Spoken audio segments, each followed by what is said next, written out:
Welcome to Will It Build, the series where I take your builds from my YouTube comments and Discord server and put them to the test to see if they are the real deal. If it's solid, then I'll gift you 1,000 silver, and if it's really something special, you'll be featured in a dedicated build video for your submitted build. So comment yours below so we can answer the question, will it build?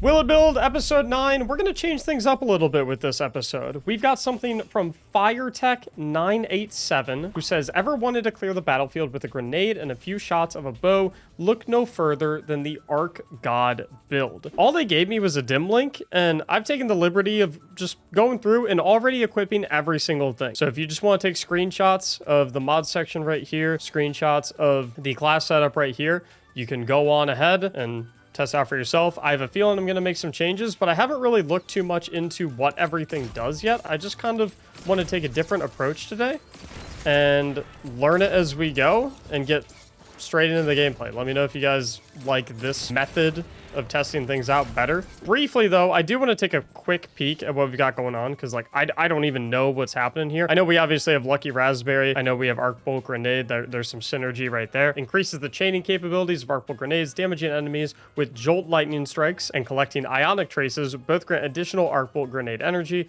Arc Bolt Grenade stun Overload champions and delay their health regeneration. Obviously, we're in the Scarlet Keep Grandmaster right now. There's no Overload champions in here. But if there were Overload champions, we would be able to stun them with our Arc Bolt Grenades, which is nice because, you know, I think any build that allows you to bypass having to use specific champion mods, specific champion weapons, I always like, because it frees up your loadout a little bit more. So what they propose that we can basically throw an Arc Bolt Grenade, that jolts everything, and then we can sauce these guys up, since they're all jolted, and basically get our entire grenade back, which we basically have. And then I guess the idea is that we can use Trinity Ghoul to continuously get final blows on targets to continue spreading Chain Lightning. So it seems like the theme of this build is Chain Lightning times 1,000. Because my problem with Trinity Ghoul is that it doesn't offer any jolting capabilities necessarily. It really just does chain arc damage, which is great and all, but this build is all about jolting targets, so I'm wondering if we'd be better off with a Volt Shot weapon as opposed to the Trinity Ghoul. I think they recommended Trinity Ghoul for the chain arc lightning power fantasy, but I think in terms of synergy, I think we'd really benefit from a Volt Shot weapon here. Maybe that Icolos SMG, but I do like the chain lightning for zapping everything near us.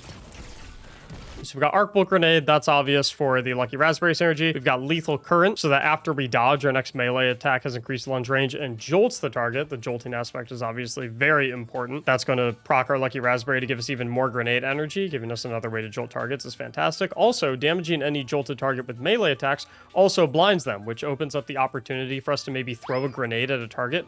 Our grenade will jolt that target through the Spark of Shock right here, and then we can melee that target to blind them, which obviously doesn't work on champions, but it'll work on, you know, many other non-mini boss and boss tier targets, which can be very, very useful. We've also got Flow State in our other aspect slot, where defeating a jolted target will make you amplified and gives you a bunch of additional benefits, a bunch of like massive stat boosts when you are amplified, which is huge because every target that we defeat is pretty much going to be jolted, thanks to the fact that we're throwing our grenades non-stop, and the fact that our grenades are always going to be jolting everything through the Spark of Shock. So this is a highly jolt-centric build, but I'm still not even sure what fragments we have going into all that. And now we have the Spark of Ions, where defeating a jolted target creates an Ionic Trace, which makes perfect sense. Everything is going to be jolted, and we also read earlier that Ionic Traces through the Lucky Raspberry will also grant additional Arc Bolt Grenade energy, which is nice. Makes perfect sense to run that. Spark of Shock we already talked about. Spark of Recharge, where while critically wounded, your melee and grenade energy regenerates more quickly. This one, I'm going to wait and see before I cast judgment on this. Me personally, there are some other things I would run in this slot. We'll see down the line. If at the end of the run I decide that I would want to change something out, I'll mention that. And then we have the Spark of Beacons, where while you are amplified, your arc special weapon final blows create a blinding explosion. Now, for this build, they set us up with the Trinity Ghoul specifically, which, although it is an arc weapon, it is certainly not a special weapon. Since the Trinity Ghoul is in our energy slot, it's not really possible for us to have an arc special weapon, because our energy slot, where the arc special weapon could be, is already occupied by a primary weapon. So I'm not exactly sure why that recommendation is coming in. Obviously, we're going to stick with it for now because we are in a Grandmaster Nightfall. Not really a way to change anything. But as we go and I learn a bit more about this build, I'll give another recommendation for what that fragment should be replaced by. And then we can go ahead and get a grenade, jolt everything. The grenade does come back very, very quickly. If I hit a dodge here too. So I think right there, that kind of worked out because by dealing damage to that jolted target, the knight that I jolted by punching, I blinded that knight, so I wasn't really at any risk of him doing additional sword swings to me because he's, you know, can't really do anything. He's walking around, he's blinded. We'll go ahead and take out that unstoppable ogre. Keep making our way up. Also, before we progress with the rest of the strike, I do want to call out the mod section here. I love the mod setup a whole lot. I like the ashes to assets. Obviously, we're going to have a lot of grenade action going on. I love the grenade kickstart so we can get more grenades off. The bolstering detonation, I'm not 100% sure why we want those. I feel like we'd be better off with something else because I don't think our class ability is super important to this build. Obviously, we've got stacks and charged up so we can play more into our grenade kickstart. Things like Reaper and double bomber so that we can have more grenade uptime, and then double innervation so we can have more grenade uptime. Most of that makes sense to me. Like I said, the double bolstering detonation, I'm not 100% sure on that. We'll see if there's something I'm not understanding that will click as we walk through the rest of this Grandmaster Nightfall. What I'm thinking is, I guess, is the idea could be that you want to spam your class ability as much as humanly possible so that you proc Bomber and Reaper as much as humanly possible so that you get the grenade refund from Bomber, and you then create an orb with Reaper that you can pick up to get grenade refund from Innervation. And then with the refunded grenade, you throw it at an enemy and deal damage to them to proc bolstering detonation. Wow. You hit the enemy with a grenade to proc bolstering detonation so you can continue that loop. That's what I think might be what's going on here. And another thing too is the more you have your dodge up and the more that you can use your dodge, the more you can proc lethal current, which is the aspect on Arc Hunter, so that you can, you know, deliver a quick punch to an enemy, which will jolt them, which of course jolt will help you get your grenade back as well. So that could be another thing going on here. The nice thing about lethal current as well is that the damaging aftershock that is built into the aspect itself procs jolt. So just with one melee, you're always going to have that jolt procced. It's like right here, if I dodge, hit this guy, you see my grenade right there. Went ahead and went up just with that one punch. Like the Ionic Traces coming in too. Ionic Traces, remember, not only restore a chunk of our grenade, bonus chunk of our grenade rather, thanks to the Lucky Raspberry, but just by default they restore a decent percentage to all of our abilities. But yeah, I'm not really sold on the Trinity Ghoul here because it doesn't actually have any synergy with this build. Thematically, it synergizes because like this is an arc build, chain lightning. Trinity Ghoul also does chain lightning because of lightning rod, but Trinity Ghoul doesn't have access to any of the arc 3.0 verbs like jolt or blind. So I think you'd be way better off with a weapon with like volt shot, so you can have a way to proc your Lucky Raspberry jolt to refund your grenade through another means like your weapon, when in this situation if you're using Trinity Ghoul, obviously you don't. And the thing about Trinity Ghoul is like the chain arc damage in lower end content, it's perfectly fine, and raids I'm sure you'll get by, but in something like a higher end, you know, Grandmaster Nightfalls, Legend Lost sectors, it doesn't do enough damage to actually matter. Everyone watching this Will It Build live on the stream at twitch.tv/Mactics, what are all the legendary weapons that can have bolt shot? I know we have the Ikelos SMG, we have the Path of Least Resistance Trace Rifle, there's the Tarnished Metal Scout Rifle, Protozen Machine Gun, that's another one.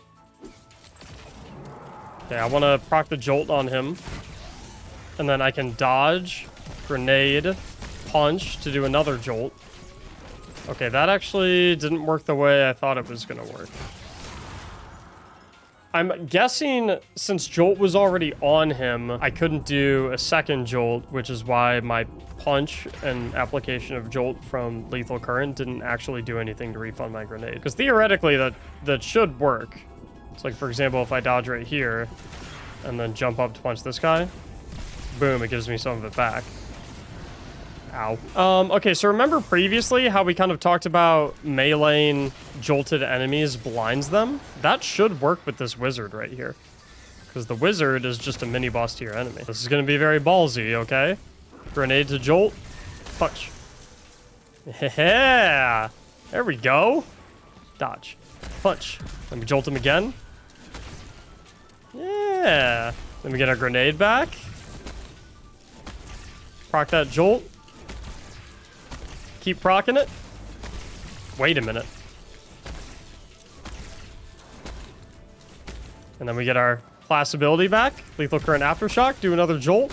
Grenade's back. Grenade. Jolt again. Oh, it's beautiful. I'm still trying to think of what I would change for fragments, especially for the Spark of Beacons, because the Spark of Beacons just doesn't really make sense to me. I guess you could, if you wanted to drop the Trinity Ghoul, you could look to run an arc special weapon, like the Path of Least Resistance, that could have Bolt Shot, or you could go something like the Forbearance, which, although doesn't have Bolt Shot, is just generally a very good arc special weapon. Those could both obviously make good use of the Spark of Beacons. But I'm kind of thinking about going a different direction. I think something I haven't been taking nearly enough advantage of so far with this build is this idea that we can basically permanently blind enemies by playing close range to them, keeping them jolted, and just applying a melee every here and there. It's actually a very powerful thing. Because, like, for example, with this knight, boom, now he's completely shut down. I don't know how long the blind lasts, but he's still blinded. The cogs in my brain are kind of turning right now. I feel like there's a lot of depth going on here that was not immediately apparent to me, that is starting to become a little more apparent to me. And a lot of that depth comes in the form of basically breaking enemies like this. Look at him. He is still blinded. I don't know how long that blind lasts for, but it is kind of a disgusting amount of time. Nope. Rocket aim has seen better days. Oh, Lord. Not the situation you want to be in. Yeah! It's okay. Everything is fine. Everything is fine. Oh, perfect.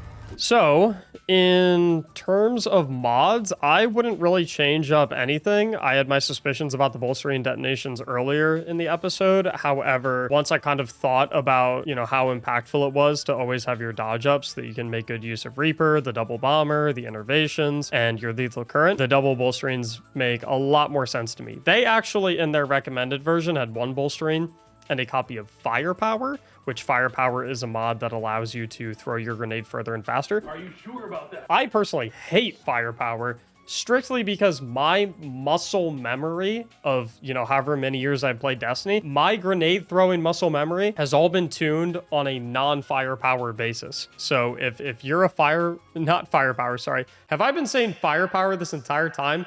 Fastball. So if you are a fastball enjoyer, go ahead and swap one of these out for a fastball. If you, like me, have trained your muscle memory on a non-fastball, momentum, trajectory, aiming, angle, whatever you want to call it, go double bolstering like I did here. The only other thing I'd maybe look to swap out is the Ashes to Assets, at least in higher end content. I felt like in the GM, enemies are just too tanky, and I'm not really getting any grenade final blows to proc Ashes to Assets. I might go something else like Heavy Ammo Finder and Heavy Ammo Scout, maybe a Siphon mod for higher end content where enemies are tankier. However, the double Ashes to Assets would totally work in an activity where your arc bolt grenades can actually one-shot enemies as opposed to just being used as primers to jolt them. In terms of weaponry, like I said, I would 100% go with a Volt Shot weapon in here. There are tons of Volt Shot weapon options that I listed earlier in the episode. As far as this setup goes, love everything in the top row, and I like the ions and the shock. However, beacons, I was not sold on whatsoever for obvious reasons. If you wanted to run something like Forbearance, you could keep beacons. However, I would highly recommend just swapping it out for something like the Spark of Resistance so that you have bonus damage resistance when you're near many combatants. And that's going to be huge because, as we saw at the end, we really liked to use our dodge loop and all that jazz. We really love to get close to be able to melee enemies that were jolted so that we could blind them. And having the Spark of Resistance makes it easier to move in to hit those melees to get their to get that blind off. As far as the Spark of Recharge, I personally hate fragments that require you to take damage or require you to almost die. I would much rather swap this out for something like the Spark of Amplitude, where rapidly defeating targets while you're amplified create an orb of power. Reason being is that we're basically always amplified from flow state, because when we defeat a jolted target, that makes us amplified, and creating extra orbs of power is fantastic because that's going to feed more into our grenade kickstart to allow us to have even more grenades. Overall, will it build? 100% yes. I would recommend making some of the tweaks that I made. If you want a final screenshot, there's the mods. And then here is my personal recommended subclass layout. Stats, something like this: high mobility, high resilience, high discipline, of course. However, the other setup can work in certain circumstances. Kind of depends how you build it. Kind of depends how you tune it. If you enjoyed this episode of Will It Build, make sure you like and subscribe so you can see the next one. And I'll see y'all in episode 10.